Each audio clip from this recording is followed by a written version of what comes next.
Hello friends, good evening, सत श्री अकाल, नमस्कार, आदाब। कैसे हैं आप लोग? दोस्तों, आप लोग बहुत अच्छे होंगे। किसी प्रकार के तनाव आप लोगों के अंतर्गत नहीं होना चाहिए। आप लोग तनाव से मुक्त और इस सामाजिक जो भी दंश है इसका शिकार न बने और आप लोग अपनी पढ़ाई को एक नई दिशा और नया आयाम देते रहें। मेरा तो यही आप लोगों से रिक्वेस्ट होगा। आप अपनी पढ़ाई को धार देते रहेंगे तो किसी तरह का कोई भी डिप्रेशंस की कोई पॉसिबिलिटीज़ ही नहीं बनती है। पॉसिबिलिटीज़ डिप्रेशन का कब बनता है? तनाव किसे कहते हैं? जब मनुष्य अपनी आवश्यकता से अधिक गोल का निर्धारण करता है और वह एक निश्चित समय में प्राप्त नहीं हो जाता है तो वह मनुष्य को तनाव में ला देता है। इसलिए डिप्रेशंस, आवश्यकता से अधिक आप गोल डिसाइड ना करें। जितना गोल डिसाइड करें उसको आप कंप्लीटली फॉलो करें और उसको प्राप्त भी करें, तो आप कभी भी तनाव से मुक्त तनाव रहेंगे ही नहीं, तनाव से हमेशा मुक्त रहेंगे। तो दोस्तों, हमने जैसा कि आपसे मैंने बताया था, जीव विज्ञान के तहत मैंने एक्सक्रीटरी सिस्टम समझाया था आपको, और उसमें मैंने समझाया था किस प्रकार से प्रोटीन का पाचन होता है, तो अमीनो अम्ल और अमोनिया बनता है, किस प्रकार से अमोनिया को लीवर यूरिया में परिवर्तित कर देता है, और मनुष्य और स्तनधारियाँ, यह जितने भी प्राणी हैं यह सब यूरियोटेलिक होते हैं। पक्षी वर्ग, कीट वर्ग, यह सब यूरिकोटेलिक होते हैं। और दोस्तों, मैंने जलीय जीवों के बारे में मैंने बताया था आपको कि जलीय जीव क्या होते हैं, अमोनोटेलिक होते हैं। तो ये चीज़ आपको बहुत अच्छे से समझ में आया होगा। मैंने लगभग 30 से 35 मिनट का लेक्चर लिया था ताकि आप लोग अच्छे से समझ जाएं, किसी तरह से कोई रटने की पॉसिबिलिटीज़ ना हो। जिसको भी अगर वाटर की अवेलेबिलिटी के आधार पर पता है कि कितना वाटर अवेलेबल है, कितना वाटर नहीं है, उसके आधार पर हम किसको अमोनोटेलिक, किसको यूरियोटेलिक और किसको यूरिकोटेलिक कहेंगे, आसानी से आप समझ सकते हैं। तो दोस्तों, एक बालक ने मुझसे प्रश्न पूछा कि सर, मनुष्य स्तनधारियों में सर सिर्फ फीमेल ही तो स्तन धारण करती हैं। तो दोस्तों, मैं आपसे बता दूं कि मनुष्य भी स्तन धारण करता है, लेकिन दोस्तों लगभग 11 से 12 वर्ष की अवस्था के उपरांत मनुष्य के अंदर जो स्तन ग्रंथियां होती हैं वह विकसित नहीं हो पाती हैं, और फीमेल के अंदर मैमल्स ग्लैंड्स जिसको बोलते हैं हम लोग, स्तन ग्रंथियां, वह विकसित हो जाती हैं, इसीलिए वह स्तन धारण करती हैं और पुरुष स्तन धारण नहीं करते हैं। तो आपको समझ में आ चुका होगा। तो आओ दोस्तों, आज हम बात करते हैं जीव विज्ञान में आगे की टॉपिक्स को उसी एक्सक्रीटरी सिस्टम से संबंधित है। मैंने कल बोला था जैसा कि आपको कि उत्सर्जी पदार्थ जो भी निकलता है नाइट्रोजन्स के, यौगिक नाइट्रोजन्स के कंपाउंड्स के रूप में, वो सारे नाइट्रोजन्स के कंपाउंड्स होते हैं। NH3 अमोनिया वो नाइट्रोजन का कंपाउंड है, यूरिया भी नाइट्रोजन का कंपाउंड है, यूरिक एसिड भी नाइट्रोजन का कंपाउंड है। दोस्तों, एक बार उत्तराखंड के किसी एग्जाम में प्रश्न पूछा कि मनुष्य के अंतर्गत मनुष्य पाचन की प्रक्रिया के फलस्वरूप जो भी चीज़ अपने उत्सर्जी अंगों के माध्यम से उत्सर्जी पदार्थ को जो निकालता है उसमें सबसे जहरीला कौन होता है। तो दोस्तों, आज मैं उसी से आपको मैं शुरुआत करा रहा हूँ कि कभी भी ये प्रश्न पूछेगा, और आपको कल भी समझ में आया था कि जो सबसे ज़्यादा हानिकारक होगा वह सबसे ज़्यादा जल लेगा निकालने के लिए। एक तरीके से आप लोग इसको भी ऐसे याद कर सकते हैं, ठीक है। अगर घर में सबसे बड़ा हानिकारक अगर कोई चीज़ आ गया, अगर उसको निकालने में ज़्यादा ताकत लग रही है तो क्या है, हमारे लिए सबसे ज़्यादा हानिकारक है और सबसे ज़्यादा। इसीलिए प्रश्न बार बार ये पूछा गया कि उत्सर्जी पदार्थों के रूप में जो भी हम लोग अमोनिया और यूरिया और यूरिक एसिड को बाहर निकालते हैं उसमें सबसे ज़्यादा जहरीला टॉक्सिक कौन होता है। तो दोस्तों, आपको कल भी मैंने बताया था कि जिसको सबसे ज़्यादा जल मतलब जिसमें सबसे ज़्यादा जल होगा, जिसको निकालने में सबसे ज़्यादा जल की रिक्वायरमेंट होगी, वह सबसे ज़्यादा टॉक्सिक होगा, विषैला होगा, जहरीला होगा। इसलिए सबसे जहरीला अमोनिया होगा, अमोनिया के बाद यूरिया होगा, यूरिया के बाद यूरिक एसिड होगा। और आपको पता हो गया दोस्तों कि जलीय जीव जंतु अमोनोटेलिक होते हैं और स्तनधारियाँ और मनुष्य यूरियोटेलिक के अंतर्गत आते हैं। कीट वर्ग, पक्षी वर्ग दोस्तों किसके तहत आते हैं? यूरिकोटेलिक के अंतर्गत आते हैं। अब आते हैं दोस्तों, बहुत इम्पोर्टेंट है मुझे लगता है कि एग्जाम्पल के साथ साथ जो मैंने पहला टॉपिक्स भी आपको कराया था, और दोस्तों ये भी मैं करा रहा हूँ, ये मोस्ट MMIP लिख सकते हैं इसको, MMIMP, मोस्ट इम्पोर्टेंट इसको बना सकते हैं आप लोग, क्योंकि दोस्तों एग्जाम्पल है और एग्जाम्पल से प्रश्न बार बार आते ही आते हैं। इसलिए दोस्तों आइए देखते हैं कि हमारे जितने भी इस पूरे पारितंत्र में मौजूद जैव जगत है, उस जैव जगत में इसका अंग क्या होता है, किस चीज़ का। दोस्तों मैंने बताया अभी कि उत्सर्जी अंग कौन कौन सा होता है, और मनुष्य का उत्सर्जी अंग क्या होता है, केंचुआ का उत्सर्जी अंग क्या होता है, गोलकृमि का क्या होता है, फीता कृमि का क्या होता है, एस्केरिस का क्या होता है। ये सारे चीज़ों को ध्यान से देखेंगे। और दोस्तों मैं बता दूं रियलिटी के साथ कि आपके एग्जाम में जो भी प्रश्न आएगा इसके इर्द गिर्द ही रहेगा और उसको आप आसानी से टच कर लेंगे। तो आइए दोस्तों, देखो दोस्तों, कशेरुकीय जीव मतलब क्या होता है, जिनमें दोस्तों हड्डियां होती हैं पूरी तरह से कशेरुकाओं से निर्मित उसकी बॉडी होती है, उसको हम लोग कशेरुकीय जीव कहते हैं। दोस्तों मैंने बोला था मनुष्य की शरीर की पूरी रचना किससे हुआ है, दोस्तों हड्डियों से हुआ है। आपको मैंने बताया कोशिका के बाद क्या बनता है, उत्तक के बाद क्या बनता है, ये सब आपको आगे मैंने कराऊंगा मैं, कि किस प्रकार से सेल से टिश्यू बनता है, टिश्यू से ऑर्गन्स बनता है, ऑर्गन से ऑर्गन सिस्टम बनता है, और ऑर्गन सिस्टम से एक बॉडी का फॉर्मेशंस होता है। ये सारे टॉपिक्स आपको आगे कराए जाएंगे। लेकिन अभी आप समझो कि मनुष्य अपने उत्सर्जी पदार्थ को अर्थात यूरिया को किस अंग के माध्यम से बाहर निकाल रहा था। तो दोस्तों मैंने कल भी बताया था और आज भी मैं इसको बता रहा हूँ दोस्तों, किडनी के द्वारा कशेरुकीय जीव अपने उत्सर्जी पदार्थ को बाहर निकालता है। तो दोस्तों किडनी को इंग्लिश में किडनी कहते हैं, हिंदी में इसे वृक्क कहते हैं, और उर्दू में इसे गुर्दा के नाम से जाना जाता है। आपको ये बात समझ में आ चुकी है कि सर कशेरुकीय जीवों का उत्सर्जी अंग सर किडनी होता है, इसलिए मनुष्य का उत्सर्जी अंग क्या है, किडनी है। समझ में आ चुका। अब ध्यान से सुनिए, ये है देखो दोस्तों, इनमें भी सबसे ज़्यादा अगर प्रश्न पूछता है तो इससे पूछता है, क्योंकि बालक लोग सबसे ज़्यादा, बालक या बालिका वर्ग जो भी लोग इस एग्ज़ाम में पार्टिसिपेट करते हैं जहां साइंस का रोल होता है, सबसे ज़्यादा परेशान इस प्रश्न में होते हैं, मैंने जहां तक देखा है। देखो दोस्तों, एक कोशिकीय जीव, जो भी एक कोशिकीय जीव होगा, जैसे प्रोटोजोआ हो गया, अमीबा, जैसे प्रोटोजोआ फैमिली के पूरे आ गए, जैसे अमीबा हो गया, एवुलिना हो गया, हाइड्रा हो गया।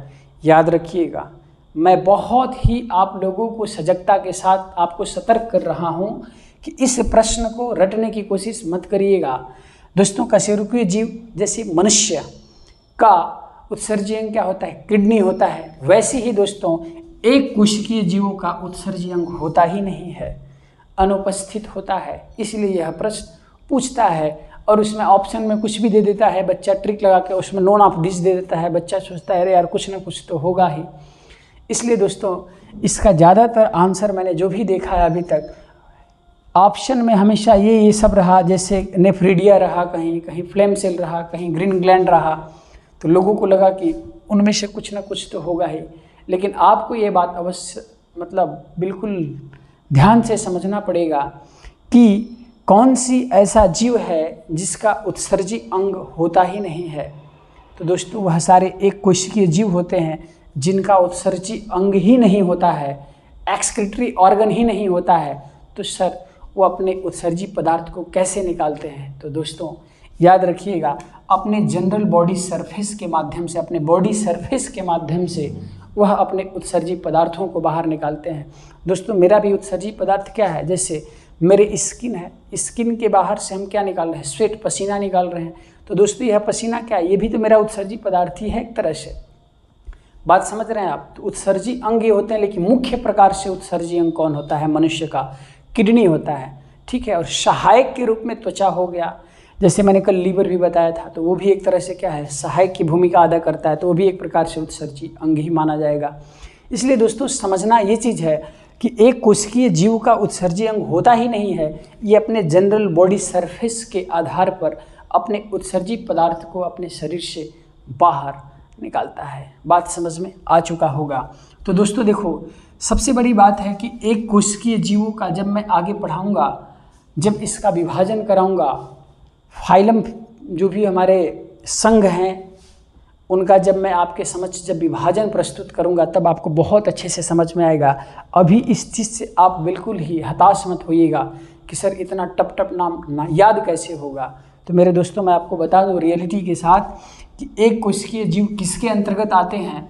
तो दोस्तों ध्यान से सुनिएगा, एक कोशिकीय जीव में एक होता है हाइड्रा, एक होता है अमीबा और एक होता है यूग्लिना। याद क्या रखना है आपको, अमीबा और यूग्लिना प्रोटोजोआ फैमिली के अंतर्गत आते हैं, जबकि हाइड्रा पेरीफेरा संघ के अंतर्गत आते हैं। शायद आपको दिक्कत हो रहा होगा, लेकिन दोस्तों अगर इस नाम को आप याद नहीं कर पाते हैं तो किसी तरह की कोई आपत्ति नहीं है। जो भी बालक या बालिका बायो सेगमेंट से होगा, जिसका जूलॉजी और बॉटनी होगा ग्रेजुएशन में या इंटरमीडिएट के करने के दौरान, तो उसको आसानी से समझ में आ रहा होगा कि यस सर एक कोशिकीय जीव हमेशा एक कोशिकीय जीव में हमेशा प्रोटोजोआ संघ की फैमिली आती है और पोरीफेरा संघ की फैमिली आती है, जिसके तहत पोरीफेरा संघ में हाइड्रा आता है और प्रोटोजोआ में अमीबा और यूग्लिना आता है। तो मेरे दोस्तों इसको आपको याद करना ही पड़ेगा, किसी तरह से इसकी कोई गुंजाइश नहीं है कि मैं इसे हटा सकूं। नहीं तो मैं चाहता तो सिर्फ यही पढ़ा देता, लेकिन दोस्तों आपको याद रखना पड़ेगा। देखो दोस्तों अगला होता है फीता कृमि। फीता कृमि का उत्सर्जी अंग क्या होता है। फीता कृमि का उत्सर्जी अंग फीता कुछ कनेक्ट हो रहा है, एफ से फीता और एफ से फ्लेम। इसलिए याद क्या रखना है दोस्तों, फीता कृमि का उत्सर्जी अंग फ्लेम सेल होता है, फ्लेम कोशिकाएं होती हैं। अब इसको भी एकदम आसानी से याद रखना पड़ेगा। देखो दोस्तों यहाँ पर हमेशा याद रखना कैसे है, फीता कृमि फ्लेम सेल, फीता कृमि का उत्सर्जी अंग फ्लेम सेल होता है। यह किस फैमिली से बिलोंग करता है, तो संघ प्लेटीहेल्मिन्थेस से बिलोंग करता है, संघ प्लेटीहेल्मिन्थेस से बिलोंग करता है। आपको ये बात समझ में आ चुकी है। वैसे ही दोस्तों एस्केरिस का आपने नाम बहुत सुना होगा। एस्केरिस को क्या कहते हैं, गोल कृमि कहते हैं। शायद आपको अब समझ में आया होगा, एस्केरिस मैंने बोल दिया इसलिए आपको दिक्कत होगा, लेकिन एस्केरिस को गोल कृमि बोलते हैं। और गोल कृमि का मोस्ट इम्पोर्टेंट है दोस्तों रिनेट सेल होता है। क्या होता है दोस्तों, रिनेट सेल, रिनेट कोशिका इसका उत्सर्जी अंग होता है। और यह किस फैमिली से बिलोंग करता है, तो दोस्तों मैंने यहाँ क्या लिखा, एस्केरिस, इसलिए संघ एस्के हेल्मेंथिस, हेल्मेंथिस तो यही है और संघ वाला संघ है, एस्के है इसलिए एस्के मैंने लगा दिया। तो आपको आसानी से समझ में आ जाएगा कि दोस्तों गोल कृमि अर्थात एस्केरिस संघ एस्के हेल्मेंथिस फैमिली से बिलोंग करता है, जबकि इसके पहले मैंने फीता कृमि पढ़ाया तो संघ प्लेटीहेल्मिन्थेस से बिलोंग करता है। तो कुछ आपको कनेक्ट हो रहा होगा कि सर प जैसा ही है इसलिए इसको प्लेटी कर दें, फ्लेम प्लेट, ठीक है, इसको फ्लेम कर दीजिए। फ्लेम से अगर दिक्कत हो रहा है आपको तो कुछ ना कुछ कनेक्ट करके पढ़िए ताकि आपको लॉन्ग टाइम तक याद रहे, ठीक है। इसमें किसी तरह का कोई ट्रिक अप्लाई नहीं हो सकता। अब आपको बात समझ में आ चुका होगा। सर ये बात तो समझ में आ गई कि फीता कृमि सर फ्लेम सेल, और उसके बाद दोस्तों केचुआ। दोस्तों 99% एग्जाम में अगर उत्सर्जी एक्सक्रीटरी ऑर्गन पूछा है तो वह सिर्फ केचुआ का पूछा है। केचुआ की फैमिली आपको याद होना चाहिए, कुछ याद हो चाहे ना हो, केचुआ का फैमिली और केचुआ का उत्सर्जी अंग आपको कभी नहीं भूलना है। तो केचुआ का उत्सर्जी अंग दोस्तों नेफ्रीडिया होता है, नेफ्रीडिया, और यह किस फैमिली से बिलोंग करता है, तो संघ एनेलिडा फैमिली से बिलोंग करता है। तो मुझे लगता है आपको दोस्तों यह बात समझ में आ चुका होगा। अभी मैं कराता हूँ इसमें, जैसे कीटबर्ग है, उसके बाद घोंघा है, जैसे संघ मोलस्का फैमिली का हम करा दें तो आपको याद हो जाएगा। तो दोस्तों इसके बाहर आपके पास उत्सर्जी अंग आने की पॉसिबिलिटीज़ नहीं है। अभी जो बचा है मैं उसको कराता हूँ, सबसे इम्पोर्टेंट है। जैसे झींगा का ग्रीन ग्लैंड होता है, ये सब पूछ सकता है और पूछेगा भी, इसलिए दोस्तों मुझे लगता है आपको याद हो गया। आइए मेरे साथ एक बार आप लोग रिकॉल कीजिएगा तो आसानी से याद हो जाएगा। पहले इसको एक बार रिकॉल करते हैं। देखिए दोस्तों कशेरुकी जीव जिसमें मनुष्य है, इसका क्या होता है, किडनी, आसान है। एक कोशिकीय जीव उत्सर्जी अंग होता ही नहीं है, तब फिर सर कैसे निकालता है, सर ये जनरल बॉडी सरफेस के आधार पर अपना एक्सक्रीटरी मटेरियल्स को बाहर निकालता है। इसलिए दोस्तों इसमें कौन कौन आता है, प्रोटोजोआ फैमिली और संघ पोरीफेरा, पेरीफेरा लिखा गया दोस्तों, ये पोरीफेरा होता है, संघ पोरीफेरा होता है। और संघ पोरीफेरा के तहत दोस्तों हाइड्रा आता है, अमीबा आता है, यूग्लिना आता है। मुझे लगता है आपको याद हो गया होगा। अब आते हैं दोस्तों, फिर से बात करते हैं फीता कृमि। प से रिलेटेड है, इसलिए इसमें भी प से रिलेटेड सेल आएगी, इसलिए फीता कृमि प जैसा ही है फ, इसलिए फीता कृमि दोस्तों फ्लेम सेल इसका क्या होता है, एक्सक्रीटरी ऑर्गन होता है। और उसी के साथ साथ किस फैमिली से बिलोंग करता है, तो संघ प्लेटी हेलमेंथिस से बिलोंग करता है। उसी के बाद दोस्तों एस्केरिस आ गया। एस्केरिस को गोलकृमि कहते हैं। एस्केरिस किस फैमिली से बिलोंग करेगा दोस्तों, संघ एस्के हेलमेंथिस से बिलोंग करता है और इसका रीनेट सेल होता है। याद रखिएगा दोस्तों, गोलकृमि का रीनेट सेल और फीता कृमि का फ्लेम सेल और एक कोशिकीय जीव का जनरल बॉडी सरफेस और कशेरुकी जीव का दोस्तों किडनी होता है। केचुआ का मैंने बताया नेफ्रिडिया, संघ एनेलिडा फैमिली से बिलोंग करता है। कोई भी दिक्कत आपको नहीं हुआ होगा। आइए दोस्तों आगे हम लोग इसी में कुछ और टॉपिक्स इसमें ऐड करते हैं और उसके पश्चात ही हम लोग अपने नए टॉपिक की शुरुआत करेंगे आज। तो ध्यान से सुनिए, आपको कोई दिक्कत नहीं हुआ होगा। इसको मैं मिटाता हूँ, आप लोग स्क्रीनशॉट ले लीजिएगा। अब ध्यान से सुनिए अच्छे से दोस्तों। एक होता है कीट वर्ग। कौन होता है, कीट वर्ग। तो दोस्तों कीटों का याद रखिएगा, पूछता है कि कीटों का उत्सर्जी अंग क्या होता है। एकदम आसानी से समझेंगे। देखो दोस्तों, यहाँ मैंने क्या लिखा, कीट वर्ग। कीट वर्ग, कीट वर्ग का उत्सर्जी अंग क्या होता है। सबसे बड़ी बात यह है कि सर कीट वर्ग का उत्सर्जी अंग क्या होता है। तो देखो दोस्तों, इसमें 3 ग्लैंड होते हैं। एक मैं बता देता हूँ, कोक्सल ग्लैंड। कोक्सल ग्लैंड आप लोग कहेंगे सर इसको हिंदी में लिखिए, कोक्सल ग्रंथि लिख लीजिएगा। कोक्सल ग्रंथि आसान है। कोक्सल ग्रंथि लिखने के बाद आप लोग एकदम आराम से इसको समझिएगा। कोक्सल ग्लैंड के बाद आता है दोस्तों ग्रीन ग्लैंड। क्या आता है, green gland. Coxal gland, green gland और ग्रीन ग्लैंड के बाद दोस्तों आता है मालफिजियन ट्यूबल्स। मोस्ट इंपॉर्टेंट है मालफिजियन ट्यूबल्स। Malpighian tubules. अब ध्यान से एकदम आसान से सुनिएगा। देखो दोस्तों, कीट वर्ग के तहत कौन कौन से क्या क्या आते हैं। देखो दोस्तों, समस्त कीटों में कोक्सल्स ग्लैंड्स पाई जाती हैं। समस्त कीटों में कोक्सल ग्लैंड्स पाई जाती है, लेकिन सिर्फ कुछ ही कीटों हैं जिसमें दोस्तों अलग अलग टाइप के पाए जाते हैं। जैसे यहाँ मैंने क्या लिखा, ग्रीन ग्लैंड। दोस्तों ग्रीन ग्लैंड कहाँ पाई जाती है, मैंने कल भी बताया था और अभी भी मैं बता दे रहा हूँ आपको। दोस्तों झींगा में ग्रीन ग्लैंड पाई जाती है, अर्थात यह क्या है, उत्सर्जी अंग है। अर्थात झींगा का उत्सर्जी अंग क्या है दोस्तों, ग्रीन ग्लैंड है। मालफिजियन ट्यूबल्स किसका होता है दोस्तों, कॉकरोच। अब याद रखिएगा दोस्तों, पिछली बार सुपर टेट में पूछा था कि कॉकरोच किस प्रकार का उत्सर्जन तंत्र है। तो दोस्तों ये यूरिकोटिलिक है। मैंने बताया था आपको। अगर इस बार अगर इसी से थोड़ा डेप्थ लेके चला गया तो पूछेगा कि कॉकरोच का उत्सर्जी अंग क्या होता है, तो मालफिजियन ट्यूबल्स होता है। इसके अलावा दोस्तों समस्त कीट वर्ग का जितने भी कीट वर्ग आपको दिखेंगे, जैसे छिपकली, मकड़ी, ये जो भी हैं, इसके आपके क्या दिखेंगे दोस्तों, कोक्सल्स ग्लैंड्स। याद रखो मेरे दोस्तों। और मैं आपसे बता दूं, अगर परीक्षा भवन में प्रश्न पूछ दिया कि कीटों का उत्सर्जी अंग क्या होता है, तो समस्त कीटों का उत्सर्जी अंग दोस्तों कोक्सल्स ग्लैंड्स होती हैं। लेकिन अगर स्पेसिफाइड करके पूछ दिया कि झींगा का उत्सर्जी अंग क्या होता है, तो दोस्तों ग्रीन ग्लैंड होता है। कॉकरोच का मालफिजियन ट्यूबल्स होता है। आसान है, उतार लीजिए इसको, स्क्रीनशॉट ले लीजिए। फिर आगे हम घोंघा का करा दें। दोस्तों देखो दोस्तों, ये किस फैमिली से बिलोंग करता है। सबसे बड़ी बात है कीट वर्ग किस फैमिली से बिलोंग करता है, तो ये भी याद रखिएगा। आसान है, सब आप लोगों ने बचपन में सब पढ़ा होगा, लेकिन फ़र्क इतना है कि उस समय ये चीज़ आप लोगों ने नहीं सोचा था कि आगे इससे फिर एक बार गुजरना पड़ेगा। संघ आर्थ्रोपोडा फैमिली से बिलोंग करता है हमारा कीट वर्ग, और संघ आर्थ्रोपोडा फैमिली कीट वर्ग के लिए ही समर्पित एक फैमिली है। तो हो गया दोस्तों, इसको आप लोग स्क्रीनशॉट ले लें। फिर आगे हम देखते हैं घोंघा का। मोस्ट इम्पॉर्टेंट घोंघा भी है। देखिए दोस्तों, अब आते हैं दोस्तों, हम घोंघा की बात करते हैं। मोलस्का फैमिली का है घोंघा। तो एकदम आसान है, इसको एकदम आसानी तरीके से करेंगे।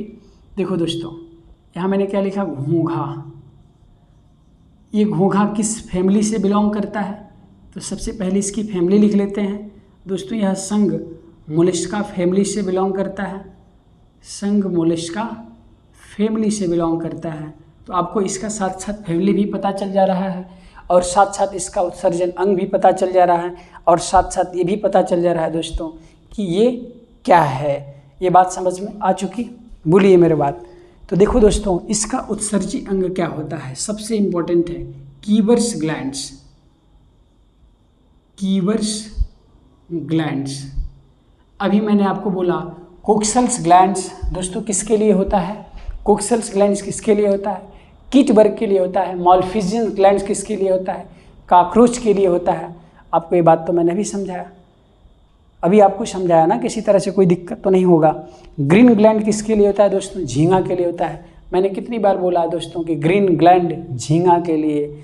मालफिजियंस ग्लैंड्स किसके लिए, काकरोच के लिए। काकरोच आपसे पूछा भी था, तो काकरोच यूरिकोटिलिक में आता है क्योंकि कीट वर्ग है जिसको सबसे कम जल की आवश्यकता होती है। समझ में आया? तो अब देखो दोस्तों, इसको कीवर्स ग्लैंड्स को और नाम से जानते हैं और एग्जाम में सबसे ज़्यादा जो नाम मैं लिखने जा रहा हूँ इसी नाम से प्रश्न अभी तक आया हुआ है। ठीक है, ऑर्गन्स ऑफ जो लिखने जा रहा हूँ दोस्तों, इसको याद रखिएगा, ऐसे ही प्रश्न पूछा है। ऑर्गन्स ऑफ वुजेनस, ऑर्गन्स ऑफ वुजेनस मोस्ट इंपॉर्टेंट है, याद रख लीजिएगा। ऑर्गन्स ऑफ वुजेनस के नाम से जाना जाता है। तो आपको, मुझे लगता है कि मैंने आपको पूरा कंप्लीटली मैंने कराया कि दोस्तों घोंघा किस फैमिली से बिलोंग करता है, सर मोलस्का फैमिली से बिलोंग करता है।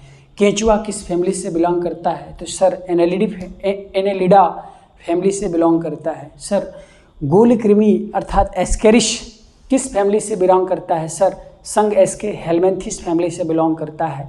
इसके अलावा मैंने आपसे क्या पूछा था, उसके बाद मैंने फीता कृमि के बारे में भी मैंने पढ़ाया। फीता कृमि का उत्सर्जी अंग क्या होता है दोस्तों, फ्लेम सेल होता है। किस फैमिली से बिलोंग करता है, संघ प्लेटी हेलमेंथिस से बिलोंग करता है। एक कोशिकीय जीव में कौन कौन सी फैमिली आती है दोस्तों, तो मैंने आपको बोला था प्रोटोजोआ फैमिली इसी से बिलोंग करती है और संघ पोरीफेरा फैमिली भी एक कोशिकीय जीवों से बिलोंग करती है। मैंने उसमें बताया था पोरीफेरा में हाइड्रा होता है और प्रोटोजोआ फैमिली में अमीबा और यूग्लिना होता है। तो दोस्तों आपको इसमें किसी तरह से कोई दिक्कत अगर आई हो तो आप मुझे अवश्य समझाने की कोशिश करिएगा और कमेंट सेक्शंस के माध्यम से आप अवश्य बताइए कि आपको क्या प्रॉब्लम आ रही है बायोलॉजी को समझने में। एक बार दोस्तों हमारे साथ आप लोग इसको रिकॉल करिएगा क्योंकि टॉपिक्स थोड़ा सा टफ है, लेकिन दोस्तों मैं बता दूं, अगर मैं यहाँ आपको 2 से 3 बार रिवीजन करा रहा हूँ तो इसका सेंस बस यह है कि आपको मेरी क्लास में ही आपको याद हो जाए। तो देखो दोस्तों ध्यान से सुनिएगा, मैं यहाँ जो जो लिखूँगा आप लोग कमेंट सेक्शन में जल्दी जल्दी बताने की कोशिश करिएगा। आप लोग बताइए दोस्तों, फ्लेम सेल किसका उत्सर्जी अंग है, तो दोस्तों फ्लेम सेल किसका उत्सर्जी अंग है, तो फ्लेम सेल किसका उत्सर्जी अंग है दोस्तों, फीता कृमि का है।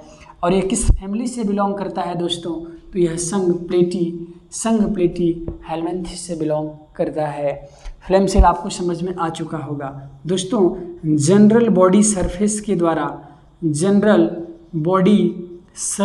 द्वारा कौन अपने उत्सर्जी पदार्थ को बाहर निकालता है, तो दोस्तों जनरल बॉडी सरफेस के द्वारा एक कोशिकीय जीव बाहर निकालते हैं जिसमें पोरीफेरा संघ और प्रोटोजोआ संघ के फैमिली आते हैं, अमीबा यूग्लिना और हाइड्रा आते हैं। तो मुझे लगता है दोस्तों ये भी बात समझ में आपको आ चुका होगा। आपको अब तक टफ लग रहा था लेकिन अब कुछ ही देर में आपको बहुत आसान लगेगा।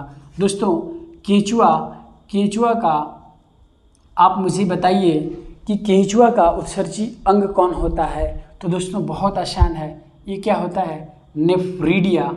और इस नेफ्रीडिया केंचुआ किस फैमिली से बिलोंग करता है, तो दोस्तों किस फैमिली से बिलोंग करता है, तो संघ एनेलिडा फैमिली से बिलोंग करता है। बताओ आपको किसी भी तरह से कोई दिक्कत हो रहा है, नहीं हो रहा है। तो केंचुआ भी आपको समझ में आ गया, ये भी आ गया। दोस्तों अब मुझे बताइए कशेरुकीय जीव अर्थात स्तनधारियों का उत्सर्जी अंग क्या होता है, दोस्तों मैमल्स का उत्सर्जी अंग क्या होता है, तो मैंने आपको कल भी समझाया था और अभी भी मैंने समझाया था दोस्तों, किडनी होता है जिसे ब्रिक गुर्दा या किडनी के नाम से जाना जाता है। इतनी बात तो आपको अवश्य समझ में आ चुका होगा। दोस्तों आप मुझे बताइए, कीबर्स ग्लैंड्स अर्थात ऑर्गन्स ऑफ वोजेनस किसका उत्सर्जी अंग होता है? कीबर्स ग्लैंड्स किसका होता है? तो दोस्तों कीबर्स किसका होता है?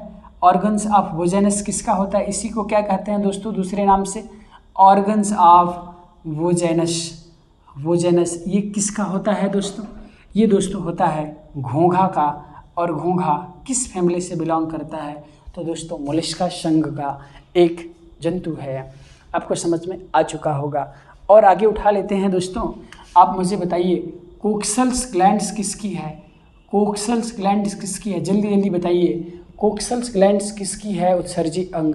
तो दोस्तों ये कीट वर्ग का होता है। मालफिजियन ग्लैंड किसका होता है? मालफिजियन ग्लैंड्स किसका होता है? ध्यान से बताइएगा एकदम अच्छे से सोच करके कि मालफिजियंस ग्लैंड्स किसका उत्सर्जी अंग होता है। तो दोस्तों ये भी आपको समझ में आ चुका होगा कि सर मालफिजियंस ग्लैंड्स, अभी आपने बताया कि मालफिजियंस ग्लैंड्स सिर्फ और सिर्फ बहुत इंपॉर्टेंट इसलिए है क्योंकि पिछली बार कॉकरोच आ चुका है, इसीलिए यह क्या है? मालफिजियंस ग्लैंड्स कॉकरोच का उत्सर्जी अंग होता है। समझ में आ चुका होगा दोस्तों। एक और बता दो आप, ग्रीन ग्लैंड किसका होता है? ग्रीन ग्लैंड किसका उत्सर्जी अंग होता है? तो दोस्तों ग्रीन ग्लैंड मैंने अभी भी बताया था आपको कि दोस्तों यह झींगा का उत्सर्जी अंग होता है। यह बात तो आपको समझ में आ चुका होगा। और ये सब जो भी है दोस्तों कीट वर्ग किसके अंतर्गत आते हैं? तो कीट वर्ग, ये झींगा क्या है? कीट वर्ग है। और यह किस फैमिली के अंतर्गत आते हैं? तो दोस्तों आर्थ्रोपोडा फैमिली के अंतर्गत आते हैं। मैंने सब आपको बताया था, लेकिन एक बार मेरे साथ आप लोग रिवीजन कर लिए, कोई दिक्कत आपको नहीं होगा। आप मुझे बताइए दोस्तों ध्यान से, एकदम ये टॉपिक्स बिल्कुल रिविजन्स मोड में आपके पास मैं समझ प्रस्तुत कर रहा हूँ। आप मुझे एक बताइए क्वेश्चंस का आंसर, और वो मेरा प्रश्न क्या है कि एकदम सिंपल प्रश्न ले रहा हूँ आपके समक्ष कि दोस्तों छिपकली के अध्ययन को क्या कहते हैं? छिपकली के अध्ययन को क्या कहते हैं दोस्तों? सूरोलॉजी कहते हैं। बहुत बहुत धन्यवाद कि आप लोगों ने बताया, सूरोलॉजी कहते हैं। छिपकली के अध्ययन को क्या कहते हैं दोस्तों? सूरोलॉजी कहते हैं। ओडोंटोलॉजी किसको कहते हैं? ओडोंटोलॉजी किसको कहते हैं दोस्तों? ये दांतों के अध्ययन को कहते हैं। दोस्तों आप मुझे बताइए एपी कल्चर किसको कहते हैं? एपी कल्चर किसको कहते हैं दोस्तों? मधुमक्खी पालन को एपी कल्चर कहते हैं। दोस्तों वीटी कल्चर किसको कहते हैं? वीटी कल्चर किसको कहते हैं दोस्तों? अंगूर की खेती को क्या कहते हैं? वीटी कल्चर कहते हैं। दोस्तों ये मुझे आप लोग बताओ कि पक्षी क्या होगा? पक्षी का उत्सर्जी पदार्थ निम्न में से होगा, यूरिक अम्ल होगा कि अमोनिया होगा कि यूरिया होगा? तो दोस्तों ये यूरिकोटेलिक होता है, इसलिए पक्षी क्या है दोस्तों? यूरिकोटेलिक है, क्योंकि यह यूरिक अम्ल के रूप में अपने उत्सर्जी पदार्थ को बाहर निकालता है। दोस्तों अमोनिया को यूरिया में परिवर्तित किया जाता है किसके द्वारा दोस्तों? लीवर के द्वारा। किसके साथ अमोनिया की रिएक्शन कराई जाती है? कार्बन डाइऑक्साइड के साथ रिएक्शन कराई जाती है। मुझे लगता है दोस्तों कि एक छोटे से ओवरव्यू में मैंने जो भी फैक्चुअल्स इन्फॉर्मेशन थी मैंने आपको क्लियर कराया, और मुझे नहीं लगता है कि आपको किसी भी तरह से कोई भी दिक्कत हुआ होगा। आप लोग प्लीज़ बार बार रिवीजन करिए, देखो दोस्तों याद हो जाएगा। तो दोस्तों आज के लिए मैं आपके समझ बस इतना ही रहने दे रहा हूँ, और कल लगभग मैंने बोला था आपको कि मुझे इसको कितने दिन लगेंगे। मैंने आपको जैसे टॉपिक्स की शुरुआत में ही बताया था कि 3 दिन में मैं एक्सक्रीटरी सिस्टम पढ़ा दूंगा, लेकिन दोस्तों 3 दिन नहीं लगेगा, और 2 दिन में मुझे इसको समाप्त करना पड़ेगा ताकि आप इसको अच्छे से समझ पाएँ। तो दोस्तों धन्यवाद, और अगर आपको मेरी वीडियो अच्छी लगी हो तो प्लीज़ लाइक भी करिए, शेयर भी करिए, और प्लीज़ इसे ज़्यादा से ज़्यादा सब्सक्राइब भी कराइए। दोस्तों धन्यवाद एंड गुड नाइट, एंड सबको हैप्पी न्यू ईयर लाइफ।